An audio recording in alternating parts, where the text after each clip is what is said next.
how to rename apps in mobile. So hello guys, in this quick tutorial video, I will tell you how you guys can do that. So it was very easy. For example, I want to change ChatGPT name to another name. So I will simply hold on ChatGPT. Once you click on hold, you guys will see 4 icons. So simply click on that one icon on right side.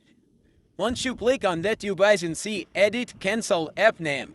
So you will simply click on app name. Also you guys can see cross option. So simply click on that cross option. Once you click on cross option, now click on that empty space. Here you guys can write new names. For example, I want to write new name. So I will write it. After that, you guys will simply click on save. So I will click on save. Once you guys click on save, your app name will change. That's how you guys can do that. Thanks for watching.